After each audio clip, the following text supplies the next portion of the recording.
Hello, and welcome to Recent Activity, your new favorite entertainment review podcast that attempts to cover every film, every show, all at once. I am your co-host, Andrew Morgan. With me, as always, is a man who avoided the minefield that is seeing Minecraft as a father of two, Mr. Shane Beauregard. How are you, sir? Woo, I should be given some kind of award for that. You should. You should. Yeah, I may have been on a trajectory to see it this weekend with my kids, but man, I was at the movies a bunch last weekend, and it was madness. Yeah. Absolute madness. Even trying to see my little indie movies that don't matter compared to the big bad Minecraft, because they were in every theater, so like it took forever to clean them and whatever else, so it just, even if you didn't see it, it affected you. That's how big that movie was over the weekend. So congratulations to both of us for not having to endure it, or as I would probably say, endure it just yet. I will probably be watching it sometime very soon. Good to see you, sir. Happy Rex Manning Day to you and out there for all who celebrate. Good pull. That was a good pull. Yeah, man, every year. And I'd love to say it's just me, but I do have friends in my life who every year will post, you know, it's that one. It's Rex Manning Day for Empire Records. It's the that miscongeniality quote where they say, "What is your perfect day?" Oh, and they put like, it's like April, or no, I forgot whatever it was, but my friends will post that, you know, that particular date every time that comes through. So there's a few like movie holidays that isn't just May the 4th be with you or Revenge of the 5th or whatever that people do. So damn Star Wars people. Yeah, damn the man. I'm gonna go join Gwar. But yeah, so I always like to, you know, play the soundtrack stuff. I'll do a little something in honor of that, you know, or try to play the movie if I have time. But yeah, it was a super busy weekend for me. I not only caught up on a bunch of movies after we covered 12 freaking TV shows last week. And it's not like I like stopped watching TV for the week either. You know, we caught up on all of those. But definitely caught up on a bunch of movies. Caught Princess Bride live with Carrie Elwes over the weekend as well. Shout out to College Street Music Hall here in the New Haven area. Great show. That's a movie that it's not on the level of some of these other ones of like Rocky Horror or one of these other where it's like participatory, but like it does have a lot of audience reaction spots, and it works every time. Like, as long as you're not saying the Indigo Montoya, you know, every time, as long as you're not saying it every time, fine. But if you want to say it the first time, knock your socks off. You know, if you want to say it when he's about to kill the six-finger man, spoiler alert for a movie from 1987 or whatever, you know, that's fun too. But yeah, there's still so many great lines in that I was afraid that it was just going to be people nonstop just shouting at the screen, and it wasn't that. So I was happy with that. And then Carrie Elwes was delightful. He's actually way more subdued than I thought he was going to be because of how outlandish or, you know, charming and whatever else that he could be in his movie roles. But it was good to see him. He's in impeccable shape, and he's always great to see. You know, and I'm sorry to butt in on you right here, but I think we forgot something and we should be ashamed of ourselves. What's that? R.I.P. Val Kilmer. Yeah, again, you know how we were saying like Death of a Unicorn seemed like it happened like 3 weeks ago? Right, yeah. No, well, I was going to say it seems like it happened so long ago. The Val Kilmer thing, because, you know, I kind of like, it sucked. And, you know, for anyone who saw the documentary or has kept up with his health stuff over the last couple of years, like, you know, it kind of was always lingering. And in a way, I'm sure you feel the same way, where between the documentary and that one scene in Top Gun Maverick, like, we kind of got our Val send-off of sorts. We did. But it still hurts. Yeah. And I'm sure it means a lot to you. as well as it does me. I wanted to do some rewatching. I ended up just doing mostly clips because, again, we have so much stuff to watch. But I'll definitely watch the Top Gun Maverick clip. Definitely saw a lot of Tombstone clips. You know, some Kiss Kiss Bang Bang out there. Real Genius. Top Secret. Yep. Yeah. So all those that I absolutely love. Even, you know what made me mad though, and I'll give you the floor to say some words on Val Kilmer, but when I think it was Variety put the headline, they put Batman Forever first as far as, and I'm like, that's a crime. Like, it should be at least Top Gun. Right. And if you had to put a second, what are you putting? Because it's not Batman Forever. It's Tombstone. I would think so. Yeah. Yeah. So those writers should be fired. Or Heat. I would like Heat's even a bigger cultural touchstone. It seems late. You know, I don't know. Yeah, no, they should all not have jobs right now for putting Batman Forever on there. Yeah, I was so taken back by that. I didn't get it. Yeah. But what did it for you with Val? Because like I had him very early. You're a few years older than me, so I'm sure he even resonates more with you. Yeah, it was Top Secret, and then for me, like one of my favorite all-time '80s movies was Real Genius. I couldn't tell you how many times I rewatched that movie, and I love it. And then big fan ever since. And like you said, The Heat was great. I even liked The Saint. I thought that was terrific. Sure. And and then Tombstone just kind of like that's the movie where everyone quotes. And not to say it's funny, but I was like, man, they're going to have Tombstone on TNT and TBS all weekend long. And sure enough, did they? Yeah, it was on all weekend long. He's just one of those iconic actors, man. And Thunderheart was another good one from back in the 80s. I don't know if you remember that one, but just a lot of good films and just really entrenched in my young 80s memory bank forever, man. Rest in peace, Val Kilmer. Yeah, it's interesting. He's not really like fully known as like say a comedic actor because his career kind of he kind of did everything, he did, even like the Jim Morrison performance is like epic. I think he played John Holmes, like the guy played everything and he was incredible. Like he was even a really good stage actor. He did Mark Twain on Broadway, I think, and toured with it for a while. So he's incredible, but like, you're right. Top Secret and Real Genius were one of the early things that I saw, and it informed me on that level because I was a kid who watched a lot of Mel Brooks and then got into Spaceballs and everything else. So like that Zucker Brothers humor, really went in to me as a person and is just like it's my type of humor.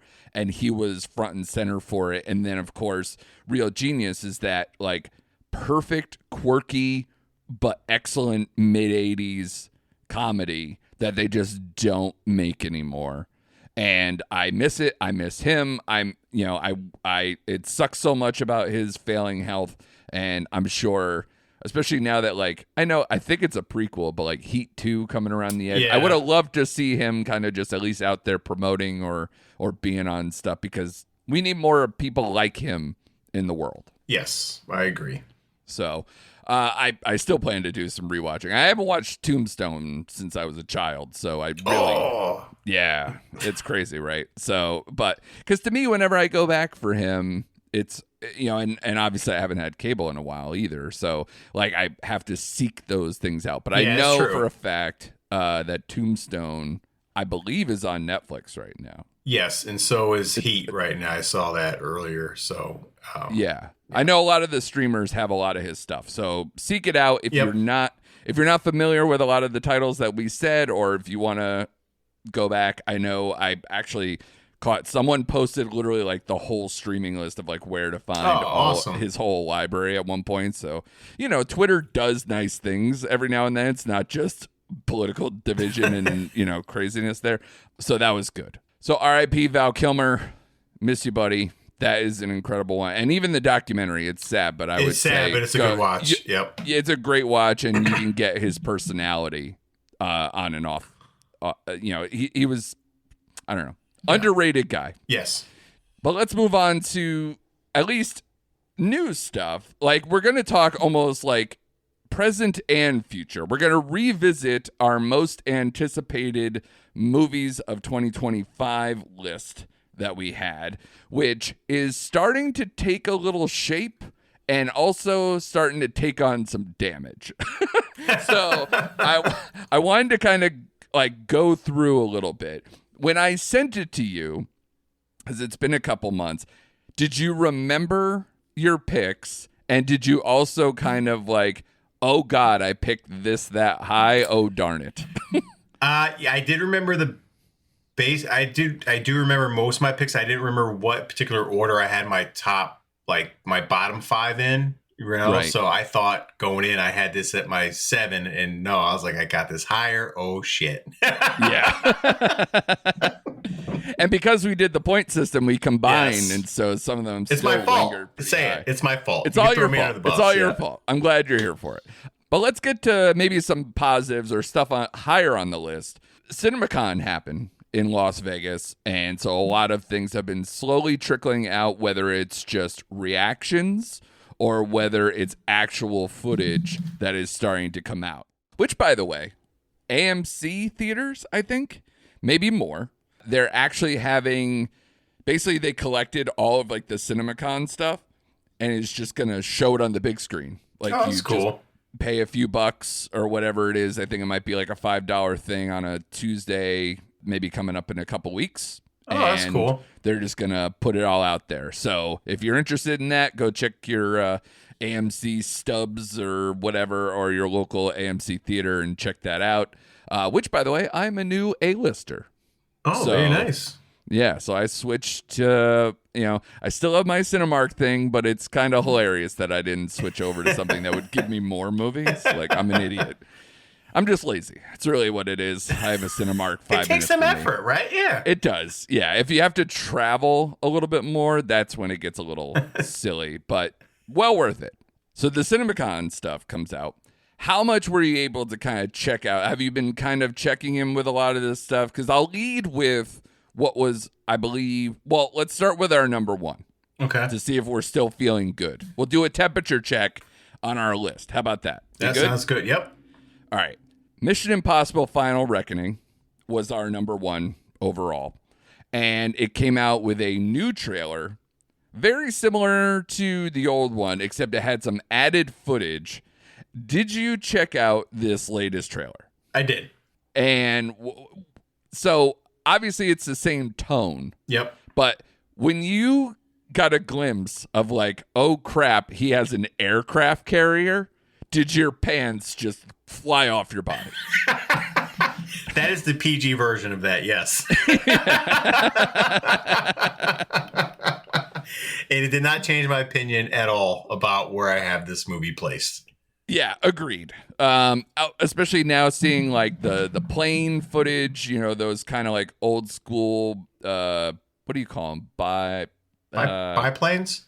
Biplanes? Yeah. I was going to say that, but Yeah. it sounded silly. The multicolored biplanes flying through the air, him falling off of them, of course. And yeah, he's amazing. And then they showed some behind the scenes footage of the motorcycle ramp. Did you see that? I did see that. It's bananas, man. Like, what else can you say? I mean, like, I know. The man's never going to slow down. It's crazy. I mean, so there's also word on this. Do you believe wholeheartedly that this is the final Mission Impossible still? Yes, I do. I do too. I do. But there's some like scuttlebutt of like, because, if this does the better money because it is the last one, that they might get the wrong message and then go, we still have to keep making these. Yeah. Which I think is just stupid. It's You can't do stupid. that. We'll hear about it, but I honestly, the way they're setting this up, this is the last ride. Like, this is it. Yeah. I would fully expect, because you can do this pivot, I would think that they could probably pivot to TV. Yeah. Do like a TV season with somebody else and then see how it goes. Just Yep. to rip that, like take Cruise out of the consciousness, I guess, maybe. Yeah. But it's all IP. They're going to strip it for parts. We'll see where it goes. Once it's the final reckoning happens, God, dude, like 6 weeks away? Woohoo. Something? Loving it. Also, our second movie was Superman from James Gunn. And they had some extra Superman footage that came out as well. Did you catch that? I sure did. And what'd we think? Honestly, to me, it was much ado about nothing. Like, I didn't need to see 3 minutes of him getting dragged to his Fortress of Solitude by his dog and get repaired by robots. Like, okay. But what did you think, though? Because it is kind of a departure where you can see the James Gunn effect, essentially, where he loves adding like little, it's like the rocket, like it's the Guardians effect, right? Where you got like animals, talking animals, you got robots, you got all these things that they can add, and which you normally do not see in Superman movies. Now, you see them all the time in the comics, especially that kind of Silver Age version of Superman, which seems he's trying to go for at least that tonally. Mm-hmm. The one thing is that with all this, I wish I could have heard more from Corn Sweat. Yeah. Because while he looks the part, I want to see him do more than just be the image version. I want to hear him. I want to see him interact. I need something like that to be like over the moon about it. Right. I kind of feel the same way. Like, it didn't, and what I meant by like I didn't need to see 3 minutes of that, like it didn't take my level of anticipation down any. It didn't really show me much more. You know what I mean? Like, I'm like, okay, I'm still amped for the movie. I still like the tone of the movie. So I'm, still looking forward to it. So it didn't dissuade me at all from that 5-minute clip that we saw. Yeah. Number 3 on our list was Fantastic Four. They didn't do too much more that came out of it. It was mostly, they showed stuff, but it didn't leak. It didn't come out that I'm aware of. And even then, I don't think there was too much hullabaloo. I guess that they finally showed Silver Surfer. Yeah, a little bit. So that was really all I caught, and I didn't really hear positive or negative, although I guess on a positive sense, I guess there were some oohs and ahs when it happened. So I guess it's not a cringe. Right. So that's at least positive. It's sad what's positive in the Marvel sense these days. Nowadays. Yeah. Though I am getting a little more into Thunderbolts as we get closer. But I don't know if it's a hostage negotiation, like a Stockholm syndrome. Like, I've seen things so many times that I'm just like, all right, fine, I like it. But that, because they keep showing more of Sentry. Yep. That's where I'm getting a little more amped up.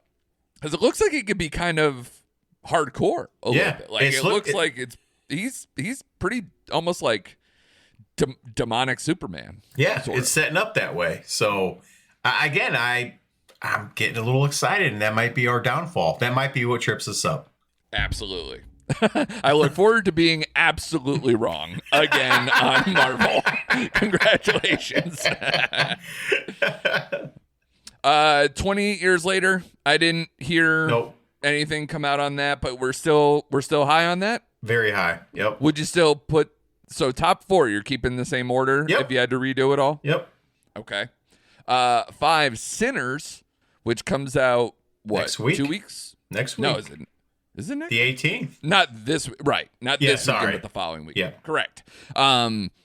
Early critical stuff is starting to bubble out, and people are saying they absolutely love this movie. I've heard the same thing, and I'm avoiding clicking on any kind of articles or any kind of anything. I just saw a headline where it says the first viewing, people were losing their minds, saying it was great. Yeah. I'm like, all right, let's go.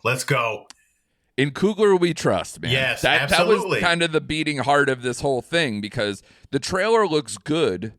I just want, especially any movie with like twins where the person's playing both. That's always weird. And, we talked about all this when we talked about the most anticipated stuff. But at the same time, it's just such a relief that at least it's not going to be a dud. Right. I didn't expect a dud, but I could have. There's a small possibility, we're all vampired out. We've had a lot of that stuff lately. It looks like that's what this is going to be. And the time period stuff has been done to death too. So I'm like, all right, just give me a glimmer of hope. And I think we have it. Yeah. So I'm very excited for that as well. Number 6 is so crazy that it's only been a couple months, and we've now gone from not only a title change, but now to a trailer and an extended trailer, all within like the last couple, like month or two. This one was the Paul Thomas Anderson movie, which once was called The Battle of Bacton Cross, now called One Battle After Another. Did you check out the trailer for this one? I did catch the trailer they dropped a little while ago, and I honestly didn't know what to make of it. I was like, we'll see.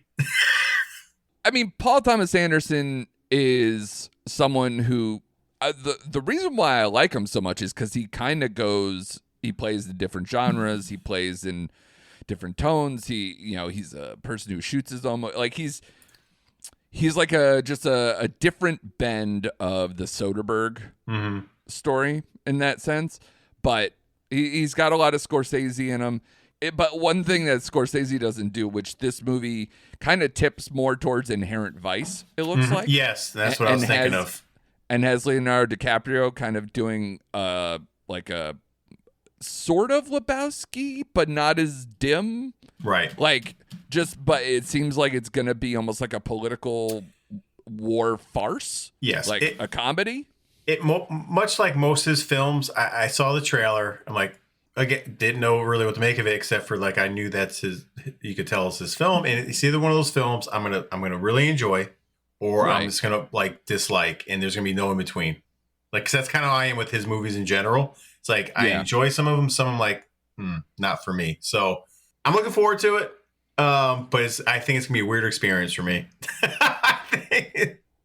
So, I mean, I could probably think of the ones off the top of my head that you would have not liked from PTA, but do you have like examples? Because I don't think we talked about this when the movie, we first did this list. We have not, so just bear with me 1 second. So stop me where I'm wrong. I'm like, I would assume you're absolutely all in on, say, Boogie Nights. Yes, that's a pretty easy in. I would think you probably like The Master. Yes. I would think There Will Be Blood you enjoyed. Or at least no? Not really. Okay. All right. So you don't like the darker, more contemplative version of PTA. Right. So you probably like Punch Drunk Love. Love that. Love Magnolia. Believe it or not. I don't believe that. But I do. I did. Are you just memory holing it and just remembering only Tom Cruise? Because that's the best way to that's the best way to enjoy Magnolia, in my opinion. You're probably right, but like Inherent Vice, like as you mentioned, wasn't for me. I didn't like the Phantom Thread. I just wanted to leave the theater so bad when I was watching that movie. I can't see you enjoying that. Yeah. No, and you're absolutely right. Yeah. But honestly, going back to Licorice Pizza, I did like Licorice Pizza. I did enjoy that one. So, like I said, he's kind of hit or miss with me. You know what I mean? I either am drawn to it or like, nah, not for me. So, yeah, okay. I'm not far off, but I guess like his highs just make me so excited, and he's always interesting to me. Yes, that I could always say for him, like. You're going to get a different perspective, and he is interesting and eccentric. So he has that going for him, which I always give him kudos to. It's sometimes just a connect to me. Absolutely. All right. Good to know. Next one on the list. I'm looking forward to it. I'm obviously that was the reason why it was so high on the list it was high on my personal list. So again, for how much we all want to take damage for maybe things that go awry. If that one goes awry, that's on me. So we can put that in that bucket. Life of Chuck, that movie, the trailer is out. It's more or less a teaser. It doesn't have a lot to it, but Tom Hiddleston, Stephen King, Flanagan, I'm still all the way in. Yeah. I actually did see the little teaser thing they dropped, and they don't give anything away really, obviously. No. But no, I was actually piqued up my interest a little bit because until then I didn't really know much about this movie. And then I was like, well, you know me, I'm a big Flanagan fan to begin with. So, yeah, I think you got me on board with this movie. Yeah, they're selling it the right way. They're like, hey, we know, you're going to love at least one of the three things we're selling you. And the way they're selling it is like the heart of Flanagan, which is interesting how they put that. But I guess, especially when it's a predominantly horror director. Right. And then Stephen King, they were like, from the mind of the guy who brought you Shawshank, Green Mile, Stand By Me. And it's like, I see what you're doing here. Smart. And then, so it's exactly what they should be doing. And obviously, Hiddleston being at the center of the frame, you got Marvel fandom, you got all these type of things. So, and, Anglophiles, and any of those things that you want to bring into the fold. So I hope it does well. But it should be, at least, I'm hoping it carries its momentum from the Toronto International Film Festival where it won the Audience Award and take it all the way to award season in that regard. Because I love Flanny. So it's gonna happen. The next one on the list I'm gonna skip for now. Okay. Because we'll get to it in the review section. But it was Death of a Unicorn, just for anyone saying what's next on the list. Number 9 is Marty Supreme. Still haven't seen much about it. I've only seen like pictures of Timothée Chalamet in his period-centric garb. But again, until I see a trailer, I'm not on the full hype train, but I'm still all in because it's the Safdies. I'm in. Number 10, if anyone remembers, was a tie. Yes, it was. Wake Up Dead Man, A Knives Out Mystery, which we still haven't seen anything. But Netflix, that's like, they're notoriously like that. And they don't have to go to CinemaCon because they're not trying to get things out in theaters. So this one will probably have to wait probably a couple months until they put out a trailer, my guess, because if we're only seeing trailers for stuff as far as like Happy Gilmore 2 and things like that, which come out midsummer, I assume anything that's going to come out in the fall, we'll see during the summertime. So can't wait to see a trailer on that. And then the one it tied with is Ballerina. And this one, we've now started to see trailers. And some of the reactions I heard coming out of the CinemaCon footage was that the fight scenes are still absolutely dope. Like, so if you're in a John Wick universe mode, you will enjoy at least that aspect of the films. And from what I hear, because did you hear all the other John Wick news that went around it? You mean like the 5th one being rumored now? Yeah. Yep. I don't like it. Like, you know how I feel about John Wick. Like, yeah. But you would think we'd want more, but 4 was so perfect and such the best way to end. It feels like if they decided after the final reckoning to then make another Mission Impossible. Yeah. That's the way they should go, but who knows? I hope it's just all conjecture at this point and people talking and getting excited, but I, for one, do not want to. I will be in the theater. Oh, it's happening. I'll be in the theater, of course, but like, sure. They also said they're making an animated one, which I'm like, what are we doing? That is literally Lionsgate going, I'm sorry, we're broke. I'm sorry. And we just need anything that works. Sorry. Yeah. And especially like they got another Hunger Games prequel or whatever I saw that coming out too. So I guess they're just gonna keep going with the franchises they have and take it as far as they can. So that's gonna happen. But with that said, I am still very much in for Ballerina because I love De Armas. I think she could pull off this role if it's just a smidge, a sprinkle, whatever of John Wick. Perfect, because at least we know time period specific that he's still alive. So it's not some weirdo like, oh, I guess he's not dead, kind of a thing, and go from there. So I will take that and go. Did you want to touch on anything else from your personal list that is out? Like, say, for instance, the previously mentioned Happy Gilmore 2, or the fact, sir, that I was so happy for you when I heard the glowing reviews of The Running Man. Yes. Yes, I'm hearing good stuff about that. I'm still excited. So I'm just really anticipating that first trailer that we get or first teaser that we get from that. So yes, I love it. I love it. So I'm just like picturing now, because a lot of people are saying that it's like that he knows just how to shoot and edit this type of movie, this kind of frenetic action. You just go, you don't always think that first blush with Edgar Wright. But, like, if you just smash cut together in your mind, like, parts of Scott Pilgrim and Baby Driver and then put that into the Running Man that we all know. That sounds pretty fucking cool. Yeah. So let's go. Yeah. Anything on Happy Gilmore 2 before we get on to the review stuff? Mean, I saw the teaser and it just looks like a fun. I mean, it looks fun, and we'll see what we get. Does it? It seems so dour. But I think that's where they try to hook you, and then it's going to be, I think it is going to be a little dour, but it does seem a little more sentimental. They went member berries first, and I'm scared. Yeah. Exactly. It went sentimental first, which I'm like, okay. So we'll see. Like, it's a we'll see at this moment right now. So I went back because we talked off air about, like, just comedies of the last 5 years and maybe even more, especially when it comes to studio comedies and such. And I tried to think, what was the last Sandler comedy you enjoyed? Oh my God, put me on the spot. Why don't you? Like straight up comedy? I mean, like it has to be before the Netflix time. Oh, right? Easily before the Netflix time. I'm thinking that I actually really enjoyed was probably, I don't even want to say it. Even enjoyed on some level because, go ahead. 50 First Dates was the one I really enjoyed.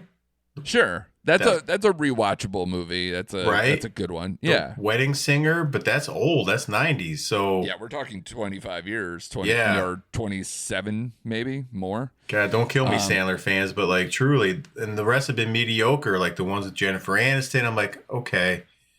The one in Africa with Drew Barrymore, okay. Yeah. I will say, and this is where I will get murdered, or like that my Sandman love has gone too far. I kind of like Zohan. Yeah, Zohan, actually, I'll back you up on that one. I will. It's so dumb, yes. But it's dumb in that perfectly like Sandler-ish way that I just can't deny it when it makes me laugh. But even is that it good? was... Probably not, but like... But even that was, what, 2005? Yeah. 10, 5? Yeah. Something like that? Because he was still in obviously good enough shape to play Zohan. Yeah. Not to say he's like, crumbling or anything, but we're all 15, 20 years older, not doing better than we did back then. So, yeah, I think that's probably as far as it is. So that's where I go, okay, don't ruin Happy Gilmore for me. Yeah, I know. That's all I ask. But it looks closer to like, it's going to be him and his buddies. It's going to be grown-ups or whatever, or like I'm thinking it's going to be closer to that. Let's hope not. Bum me out, or Chuck and Larry or something like that. It's going to be in that. Don't stop bringing these movies up. I know. I'm sorry. I love him. I can't quit him, and I should have. But again, like he's so much better now in these serious roles. Can't wait for that. The Noah Baumbach movie he's supposed to be in, which I hear good things. So, okay. I think we're all caught up in terms of the list stuff. Although I didn't hear anything about Frankenstein. I did hear some good-looking things from The Bride, which is the Frankenstein's main competitor. So we will see how that all shakes out by the end of the year. But let's get to some reviews, and let's start with the aforementioned Death of a Unicorn. This, of course, Jenna Ortega, Paul Rudd, host of, like Tia Leone, a host of a lot of people we like in a movie that you were far more enthusiastic than I was. I thought this one looked like it could be a sleeper, but you put it like halfway up your list, and I was like, really, dog? Like, that's okay. Yeah. Like, I'm with you. Fair enough. Unfortunately, like my perspective on this one, and I think it has at most, I think at its highest, maybe it had like a 3 out of 5 on Letterboxd or something, but may even drop below that. I think this movie is so one note and takes all the people who I think are usually funny and charming and made them far less funny and charming. So I did not have a great time watching this movie. I'll give you the floor on this one because it was so high. How you feeling about it being that high on your list with now that it's come out and you've seen it? Yeah, I don't know what I was thinking. I don't. And I think that's Wow, I was so disappointed in the movie when I got done because I'm like, I had it so high. And there were elements that were fun, right? I liked the mythology behind the unicorns. I like the basic outline of the story, but for me, the biggest. But the tapestries, Shane. Look at the tapestries. But listen, but like the biggest failure of this movie, and this is probably the first time you'll ever hear me say this, was the casting of Paul Rudd. He just seemed like he didn't belong in this movie. No. I did not buy his chemistry with Jenny Ortega. In fact, I didn't think they had much. They weren't believable as father-daughter kind of combo. The whole movie is predicated on it. Right. And it was one note. The saving grace of this movie was Will Poulter. Absolutely. Like, his character was so off the wall, just insane. When he started snorting the unicorn stuff, yeah, I'm like, and he's holding the bow and arrow, and I can tell by the way he's gripping it, he doesn't know how to even fire that thing. Like, it was, if he was not in this movie and in that role, I would have been like just thoroughly, this is a 1.5 star, kind of 2-star vehicle. I also give a shout out to Anthony Carrigan. He was great as like the butler-ish kind of guy, the helper assistant around the house. I'm like the gate guy. Yeah. But story-wise, it just was, it was not there for me. Again, it just felt disjointed in one note, and the Paul Rudd casting, it just felt weird. I just couldn't settle in with him on that role. Like, it just was disappointing. But it had some bone and structure to it, but it didn't do anything with it. So I was disappointed, man. I walked out like not knowing how I really feel about this movie. It's not terrible, but it's certainly not worthy of being anywhere near the top 10 of my anticipated films. Yeah. Or even of the year so far. I think it's quite buried in my list. But, I agree with everything you said. I think, it tried to have some ideas, but it was literally probably like enough to fill a short film, and then they stretched it. I think the sentimentality that they tried, or the chemistry, or the relationship, however you want to phrase it, between Paul Rudd and Jenna Ortega just doesn't work. And it's a big part because they really try to push it with, the dead mom and the, estranged relationship or whatever, that this is all like coming together. They did a poor job of kind of getting that narrative to connect go throughout. Right. It literally just like felt like they abandoned it and then they just pushed it. At the end. But I agreed that Poulter is just so good, and him in the hot tub was also very funny. There's a few choice scenes that I'm like, yeah, okay, he knows what movie he's in. That's great. He's the one who gets to have fun. But it's like there wasn't enough structure around him, or even just other people who could be funny in a different way that can make this movie not feel like a slog for 90 minutes. Correct. I mean, it was I don't even know if it was 90 minutes, and it felt long. It did. And correct. That's the other point I was going to make about this movie is like the humor they tried fell flat like 90% of the time. Like, Absolutely. If you're going to go dark comedy, make it a dark comedy. Like you said, outside of Will Poulter, that cast has potential to be funnier or have some lines in there, but just it seemed like, well, like you said, Will Poulter, you put it perfectly, knew what movie he was in. Everyone else just didn't have the script around him or the character building around him to pull anything like that off. And it fell, a lot of the comedic lines they went for just didn't sit with me. I didn't laugh. I just didn't think they were funny. So I was like, oh man. Another movie, your boy, Jason Statham. Oh, real quick. What did you rate this movie? Because I didn't put it on my letterbox yet. So I think I gave it a kind 2.5. I gave it a kind 3. Oh, okay. I did. That's too kind. It is too kind. Next movie, Working Man, Jason Statham, your boy. When I first saw this trailer, I said, oh, so it's the beekeeper again. Did you have any nuance thought about when you first saw this trailer? Did you feel the same way? Because again, it's Statham and Ayer doing it again. People in here, like David Harbour, is kind of getting the Will Poulter thing where I'm like, all right, at least he's doing something here. He's trying something as like this. Is he blind? Is he like fully blind? Like, I don't get if he's supposed to be fully blind or whatever. He definitely gets around pretty well and has a well-stocked arsenal and a wonderful cabin. So good for him in all his endeavors. But, geez, Statham in this one, and the people around him did him no favors either.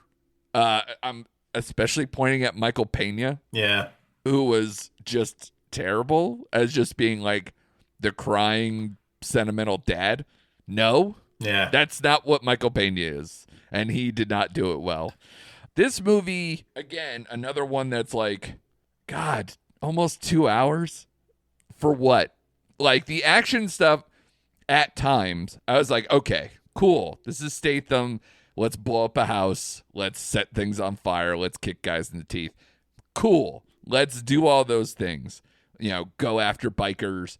All kinds of fun. Like, and also, I do want to shout out that one drug dealer with like the throne of skulls or whatever the hell he had that somehow like bonded with Statham's character because they both were veterans. Yep, that's it. You got it. It's that brotherhood, man. It's that brotherhood. Airborne, baby. Airborne. Yeah. This movie is just tragic around the action fight sequences. Outside of that, like this movie, I was like, I know they didn't have a streaming service and they're no longer even a cable network, but it felt like if a movie went straight to Spike TV, this is that kind of a movie. Andrew. Did I take it too far? Are you hating me right now? You took it too far. Here's your problem. Okay, on a scale of 1 to Beekeeper, like where is this better or worse than Beekeeper? Oh, it's worse than Beekeeper. It's not Thank Beekeeper. you. All right, well, sure. Yeah. Which, again, even that movie, you know, because of its political stuff is like, what are we doing? Yeah. But at least like Felicia Rashad, I cared way more about her than I cared about anyone he has to save in this movie. Yeah, and Beekeeper, you had the emotional connect. You had more colorful characters. You had outlandish characters. You had just more action scenes, crazier action scenes in the Beekeeper. So this was a watered down version of that per se. But I think your biggest problem, my friend, is you are just simply overthinking this movie. I don't want to hear that. Yeah, I've seen enough Statham. I enjoy him. Yeah, with an actual script. Yeah, listen, I don't need all that with Statham. I really don't. Go back and watch Parker then. Stop. I love stop Parker. with this nonsense. I love Parker. All right. Okay. You're killing me. I know. I'm sorry. I forgot who I was talking to. Yeah. I'm sorry. So all I need is the simplistic plot this lays out is, hey, someone's missing. Send Statham in, rescue her. That's it. That's all I need. I don't need anything else. And he accomplishes. Right. Yeah, he accomplishes the mission. I'll tell you. But they were lacking. I was expecting a little more action to pick up. I thought a little more David Harbour would come in there towards the end, but he was more of like a babysitter. And the daughter relationship wasn't even necessary in this movie, to be honest with you. That didn't, like, I didn't care. Michael Pena was terribly miscast. You could have just casted anybody else in that role. You're absolutely right. Yeah. I did like, however, Naomi Gonzalez, the young female that he was rescuing. Here's what I liked about her, because she didn't play like the helpless, stranded damsel in distress. You know what I mean? Yes. I at least appreciated that aspect of it. Like, she's going to kick ass and fight and be damned everything else. So, because she was trained by her grandfather, it doesn't matter. Or something. Yeah. Like, okay. Okay. All right. So, and that she may have taken Taekwondo or something. Wasn't that something? Yeah, something. Yeah. Okay. So it's irrelevant, okay. Andrew. Irrelevant. So corner in my court. Yeah. After coming off of Death of a Unicorn, this kind of movie was appreciated for me. And again, I will watch Statham in anything and be somewhat happy with it. But for those thinking, like we said off the top, and I'm not going to belabor this anymore, but do not go into this movie thinking it's to be a Beekeeper. It's not. It's just not. And I left them like I left it. Worse. Yeah, and I was like, I hope they don't try to make a sequel to this movie, and because it sets up kind of if it wanted to, but I hope it doesn't. And this movie was partially written by Sylvester Stallone, and I hate to say it, I saw that. Yeah, I think that's where the problem with the script came in, to be honest with you, because his writing days have long gone. This is Samaritan level. This is Samaritan level Sly. This is not, you're not getting Rocky or anything like that. This just seemed very. It's not even Expendables. No, exactly right. It's not. So, like, again, I think that was part of the problem. Was the script that Sly probably had a hand in, to be honest with you. Oh yeah. Yeah, there wasn't much character development around Statham, but at the end of the day, I liked them whooping some biker ass and saving the girl, and that was it. That's all I need, Andrew. I'm a very simple person, my friend. You should know this by now. Like, well, again, as we talked off air, the people have spoken. At least they've casted their vote with their wallets by having this movie be. I think it was the number one movie last week, beating out Snow White. Yes. Or whatever. And then it came in second to the Minecraft experience this week and has now accumulated $65 million on, what did you say? It was a $50 million budget? 40, my friend. 40. 40. Yeah, which, 20 of that Statham, probably. Yeah, probably. And listen, as new head of the Amazon Movie Studios, just wait. Yeah. Just wait till when I get him paired up with Frank Grillo in a movie and see what that does. I actually feel like okay. This is going to... How old is Statham, you think, now? Mid-50s, has to be. Do you feel like maybe he should do more pair-ups? He should. I'm dying for it. I'm waiting for it. Yeah. I mean, when he gets this kind of box office return, I think he's going to play it out as long as he can. However, I think he does work better in an ensemble. He does. Where he could be a one-man army off of somebody else. Especially if they could make the movie lighter or more entertaining. Correct. That's all I'm saying. I agree. No, I agree with you. Because again, I mean, I don't know if it's because I'm Guy Ritchie pilled or, even, I would say, do you like Hobbs and Shaw more than this register of Statham or no? No. Because my problem with Hobbs and Shaw was it was too bloated of a movie. Totally. Yeah, so I actually like the more simplistic, pared down kind of Statham in this kind of environment than I do the Hobbs and Shaw. That was too bloaty, and that movie was like almost 3 hours long. It seemed like Jesus Christ. Like I know, right? I did not need that from Hobbs and Shaw, but I did like his pairing with The Rock. Like to go back to your point, I do like him playing off of somebody. Yeah, that's more what I meant, I guess. Like as far as what could be. Yes. Because. And I probably said this about Statham when we did The Beekeeper. I probably haven't liked a Statham movie since The Bank Job. That was a great movie. It's a really good movie. It's a very underrated movie. So, yeah, I would probably say that's because I'm trying to remember what year that was. I might be missing something, but that was between 06 and 08, I believe. I'd have to look it up, but I'm going to go with 06 and 08. Oh, man. 2008, my friend. Wow. Yeah, nice look job. at me. Yeah. Yeah. But 17 years. Yeah. So, again, I'm sure I'm missing something. 2008, that's a struggle. The struggle is real for me and Jason Statham. I'm sorry. Damn you. Because even, we've talked about in how much we like Guy Ritchie, but Operation Fortune didn't work. No, that did not work. So, yeah. I'll have to look that up to see if I missed anything in the last 17 years. For God's sakes, the poor man. A couple other Sorry, I hate the belabor, but you didn't like Wrath of Man? Oh yeah, sure. That is Guy Ritchie, but that is Guy Ritchie. Yeah, but that's. Yeah, I guess he wasn't an ensemble, but that was mainly him though. That was a good movie. That was 2021 too. Yeah.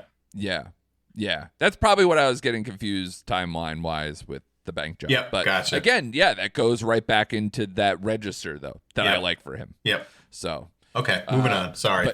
But now I was gonna say he has Tom Hardy, but he only directed that like one episode of Mobland. I don't think he is doing much else with that. I also caught The Woman in the Yard. This is a thriller that's making again a good healthy amount of money. Came in 5th over this past weekend, and is now up to 17.5. Probably a very low budget. This is about, I'm sure you've seen the trailer. It's a mysterious woman who repeatedly appears in the family's front yard, often delivering chilling warnings and unsettling messages, leaving them to question her identity, motives, and the potential danger she might pose. This stars Danielle Deadwyler, who I like quite a bit in The Piano Lesson and Till and some other things that she's been in, more in like a Oscar level, awardsy dramas that she's been in over this time. She was also, I believe, she was a small part of Carry On, the Netflix movie that happened back in December, and that was terrible. Do you remember she was the cop that when the car flips over on the highway? Yes. She's the one that's she so miscast, and that role sucked. So here she is again. She's the lead of this. She's on crutches. She recently got into a car accident with her husband who died in the crash. She has 2 kids, and they're in this farmhouse that, it was her husband's dream to have this farm that they live on and, raise animals, do the whole farming experience.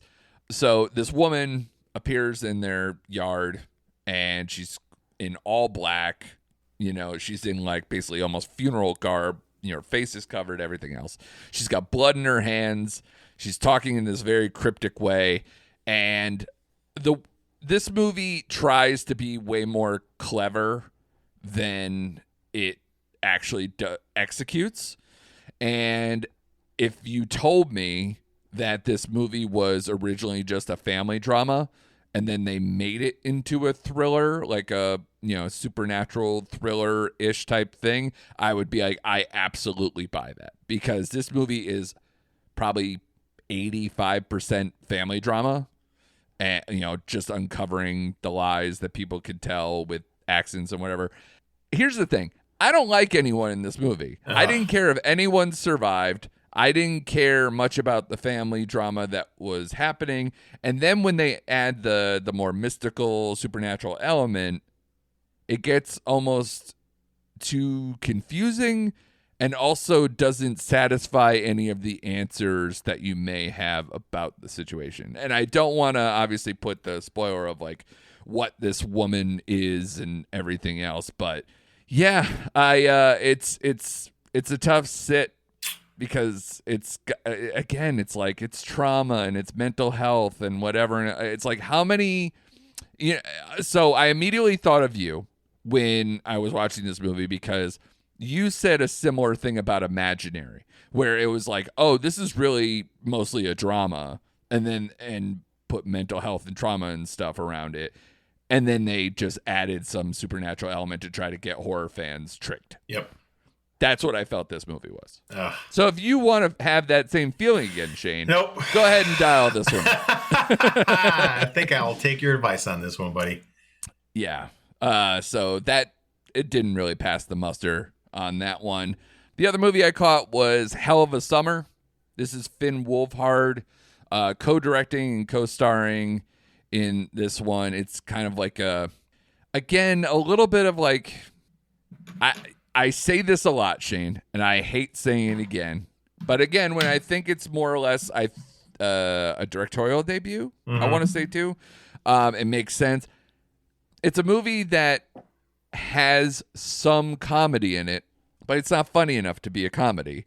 It's got some horror in it, but it's not scary at all to be a horror. So it's kind of this middling indie slasher that it's more or less like a whodunit, who like trying to figure out the killer version instead of just some brutal slasher like a Jason figure or something.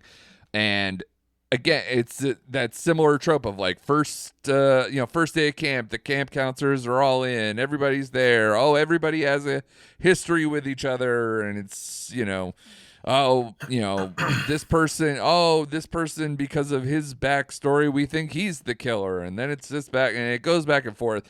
But again, I didn't really engage a lot with any of the cast, and so them dying did nothing for me. And then when you find out who the killers, is or whatever, it's this devil face mask, hence the Hell of a Summer title. I was just like, okay, it didn't do anything for me. So it was very much a okay, shrug off, move on to the next kind of a level of a campy-ish, pardon the pun, horror slasher flick. Okay. That has a few moments of I'm scared for this guy, but it didn't do anything. It is so kind of flat. It was an also ran. But what's sad is that, comparatively speaking to A Woman in the Yard, A Working Man, and Death of a Unicorn, it's probably the best one of them all. How dare you? I'm just saying. And again, like, because I don't even know if I'm giving this a 3, because the other ones are all 2.5 or 2. Wow. So, How you know, dare you. it's at least a struggle. Like, it's a struggle out there. March sucked, Shane. March sucked, and April I'm so looking forward to this weekend because I have 4 movies in my sight, and I think all of them could be good on some level. Are you also on my level of excitement? 4 movies for this. So we got Drop. Yep. Drop is at the top of the list. Warfare. I thought you were excited about that one, aren't you? Or no? You know, I yes and no. Because you know what movie it reminded me of instantaneously? Black Hawk Down. Yep. And I'm like, okay, is it going to be as good as a version as Black Hawk Down? Like, I don't know. That's a very intense movie, and I got to be in the right mindset to kind of go into that movie. So, but yes, I am excited, but immediately I thought this is just Black Hawk Down, just, redone. Yeah. I feel like if I had to think about it, it's like Black Hawk Down or it's The Covenant or things like that, but it seems almost so realistic that I feel like it's going to be vastly different, but not have maybe some central driving force that I'm yet to see from the trailers. Right. And I don't know if that's because they're hiding something in the story, or that they're trying to go on that it feels so real aspect of it is the thing that they're marketing it to. So that's where I get a little bit scared, but we'll see. Yep. We'll see on that one. The Amateur, I've seen the trailer so many times that I need it to at least be watchable. Yes. That's top of my list, honestly, this weekend. That's the movie I'm going to go see first. Okay. Yep. And I'm also going to try to check out The Ballad of Wallace Island. Are you familiar with this one? I am not familiar with this one. In fact, it's not playing at my local Regal this weekend.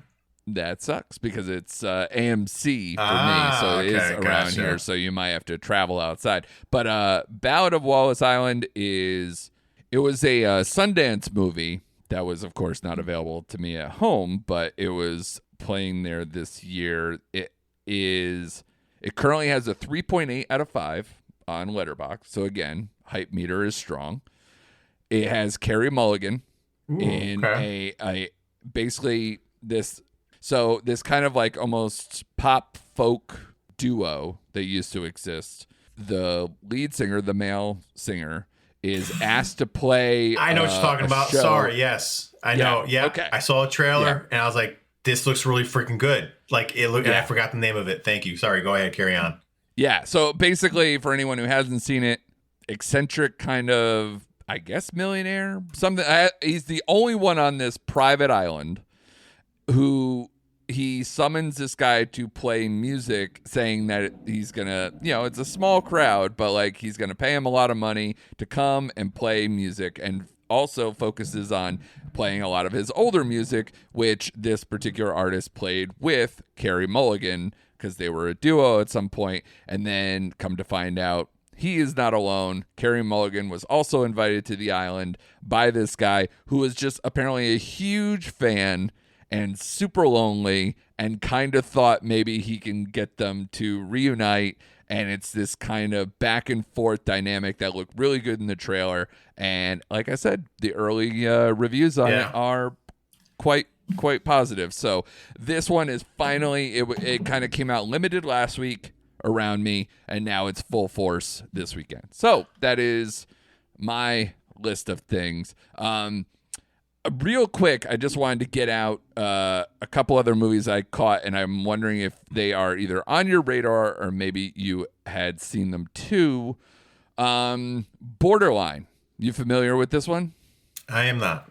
Samara Weaving plays a pop star, 90s pop star more specifically, who is taken hostage by a helplessly romantic sociopath who breaks out of a mental institution and breaks into her home and tries to force her to marry him.